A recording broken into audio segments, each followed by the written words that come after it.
Alrighty, for this lesson we're talking about writing and graphing inequalities. Okay, so in past lessons we've learned how to graph equations. So something like x equals 4, right? So if we know the value is 4, we know how to put our dot on the number line. Okay, but now we're going to work with inequalities where it's not just one dot, because the variable could represent many different values. Okay, so we're going to learn how do we set a problem like this up.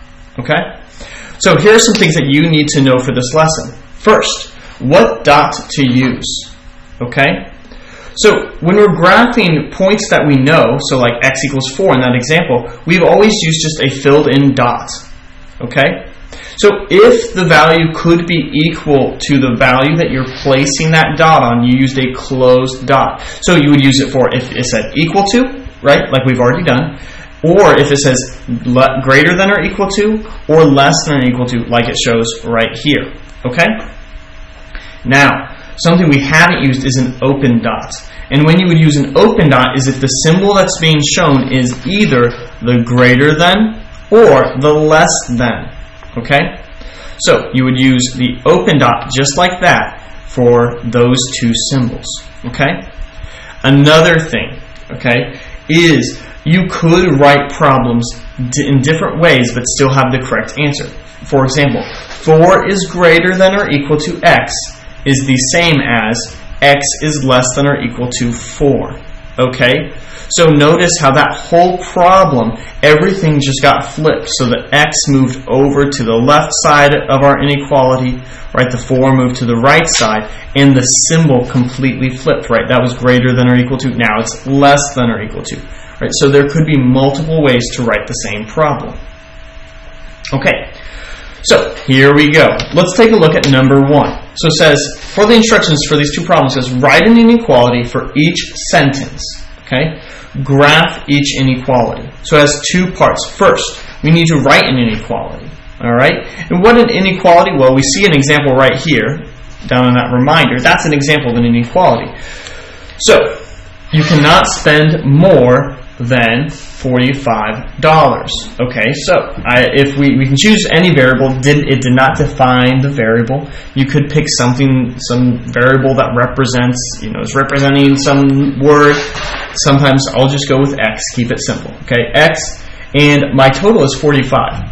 And really, the tricky thing here is I need to determine what symbol, okay, what symbol am I using? Okay, we have 5 different options, but we're working with inequality, so we can probably eliminate the equal to, right? The equal to symbol, but we could choose the greater than or equal to, the less than or equal to, the greater than, or the less than. Okay, so x is blank to 45. Okay, so it says you cannot spend more than $45. So what do I know about that variable x? Well, think about if your mom gave you $45 and you went to the store. Okay, this number needs to be less than that number, right? If you come out to the car and say, sorry, it's $50 or $100 or something over, your mom's going to be like, no, and send you back in, and you need to put different things back. I don't know why you have $45 at the store. You must be living it up. Okay, all right, but we have x. We need to figure out what's going in there. But like we said, you need to come in below this. X needs to be less than 45, otherwise you get in trouble. Okay? So x is less than 45. But we need to determine then, all right, am I good with just the less than symbol, or do I need less than or equal to? Okay? So basically we need to determine, are we allowed to spend $45? Okay? It says you cannot spend more than $45. So if you came out and you said, I spent $45, did you spend more? No. So that means it's allowable, right? Because x could be 45 and you're fine, right? Because even if x was 45 and you spent $45, it would still be true. You cannot spend more than $45. Well, I spent 45. That's true. You did not spend more. Okay? So this would be our inequality. And then it says we need to graph. So let's graph it. So what we need a number line, and I believe your textbook should provide you with a number line. I'm writing it in because this whole paper is handwritten. Okay, and I usually like to keep my value, right? The value that's there is 45, so I usually like to keep that nice in the middle. It does not necessarily have to be. Okay, and then notice my intervals. My intervals, each time it changes, it's changing by 1. Intervals need to be consistent. Okay, that's something we've learned.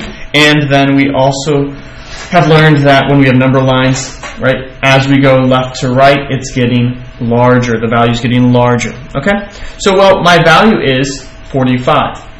Do I need to use a closed dot or an open dot? Well, what symbol are we using? If we notice, if it could be equal to, we used a closed dot. So the closed dot goes on 45. Okay? But now, we have to decide, okay, is that all we do? Because that represents, if I put a closed dot there, that means the only value that works is 45, but that's not true. Because we could spend $45. We could spend $43. We could spend $43.50. Okay? So what you would do is you need to draw, right, you need to highlight your line in some way and take it all the way, and then we put an arrow, because this could be any value, right? We could go all the way down to $1, right, or 50 cents or something really small, right? Maybe you bought a stick of gum, okay? But that is going to the left, okay? And we can test it. You can test values once you've created the graph to make sure you're right. So let's try it. All right, 43, does that work? 43 is less than or equal to 45. Yeah, that works. That works for me. All right, this next one. So this one, it says you must sell more than 10 raffle tickets. Okay. So, I'm going to use my variable x again. I'm going to say, well, 10. Now it says you must sell more than 10 raffle tickets. So, right, if I think about this, all right, I need to sell more than that. So an example could be like 11. I could sell 11, and that's more. Okay. So what I know about x is that it's going to have to be greater than, right? So x is going to have to be greater than that value 10, okay? Now, we need to determine, do I want greater than, or do I want to use greater than or equal to? Okay, well, let's read it again. You must sell more than 10 raffle tickets. Okay, so that sounds like, right, 11 works, right? I could sell 11, and 11 is more. But if I sold 10, and I told someone, hey, I sold more than 10 raffle tickets, and they say, oh, really? How much did you sell? And they said, oh, I sold 10. And they will say, no, you didn't sell more than. You sold exactly 10, right? You didn't sell more than. So 10 wouldn't make it work, which means that we would not put the equal to symbol underneath. So we would leave it at x is greater than 10. And now we need to graph it. So again, I'm going to create my number line.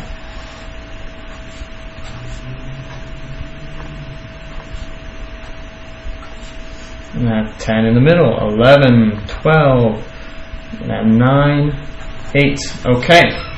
So, for this one, I need to know what point or dot am I using. I'm going to use the open one because it can't equal that. Okay? And then from there, I'm going to say, all right, well, which way do I need to go? Well, I need to sell more tickets than 10, which means I'm going to highlight anything this way, right? Because 11 works, 12 works. Anything greater than 10 works. Okay? So, since my variable is greater than the number value, it's going to the right, okay? Because that variable is going to be larger, and the larger numbers are going to the right. In example 1, the variable was less than the number, okay? Since when we're tracking, when something is less than, right? Less than, as the values get less, it goes to the left, okay? So, if the variable is less than the number, it's going to the left. If the variable is greater than the number, it's going to go to the right. Good luck on your lesson. Have a good night, everyone.